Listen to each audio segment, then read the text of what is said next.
I think she would like to pull. I really am. So heroes హీరోస్లో work చేసిన ఏంటది ఎవరు ఇచ్చారు మైక్? అది మైక్ ఇచ్చింది ఎవరు? అదొకటి మైక్ ఇచ్చారు. నాకు తెలియదు. డీజే ఇది వచ్చి డీజే టెక్ సో మీకు జ్యువెలరీలో ఏ కైండ్ ఆఫ్ జ్యువెలరీ అది వేరే వాళ్ళు ఇచ్చింది. ఇది మనది ఒకటే మైక్ ఇచ్చినది అది ఎవరికి తెలియదు. ఫోన్లో కొడుతున్నావు లేదంటే కొంచెం హెవీ ఉన్న jewellery like ethnic kind of jewellery అవన్నీ. అండ్ ఇంకోటి ఏంటంటే మీరు ఎక్కువ సోషల్ మీడియాలో కనిపిస్తుంటారు, రీల్స్ చేస్తుంటారు, రోజు ఎంతసేపు మీరు సోషల్ మీడియాకి అయ్యో మీరు అది రాంగ్ అండి. నేను ఇప్పుడు సోషల్ మీడియాలో 30 మినిట్ లిమిట్ అని ఉంటుంది అది పెట్టాను. ఇంకా 30 మినిట్ కూడా యూస్ చేయట్లేదు అదే. I just post the thing and come up అంతే. దానికన్నా ఎక్కువసేపు నేను అక్కడ స్పెండ్ చేయను. సో ఫ్యూచర్ ప్రాజెక్ట్స్ ఏంటి?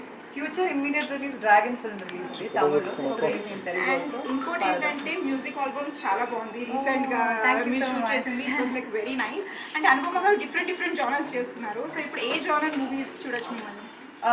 చాలా డిఫరెంట్. ఒక్కొక్క సినిమా చాలా డిఫరెంట్ ఉంటుంది, ఒక్కొక్క క్యారెక్టర్ చాలా డిఫరెంట్ ఉంటుంది చేస్తున్నాను. అండ్ తొందరలో పెళ్లి అని విన్నాం. ఎవరు చెప్పారు? న్యూస్ వచ్చింది పెళ్లి ఉంటే త్యోహార్ నుంచి జ్యువెలరీ వస్తుంది. Okay that's so sweet. But నేను అది చెప్పలేదు. So thank you so much. Thank you so much. Thank you very much.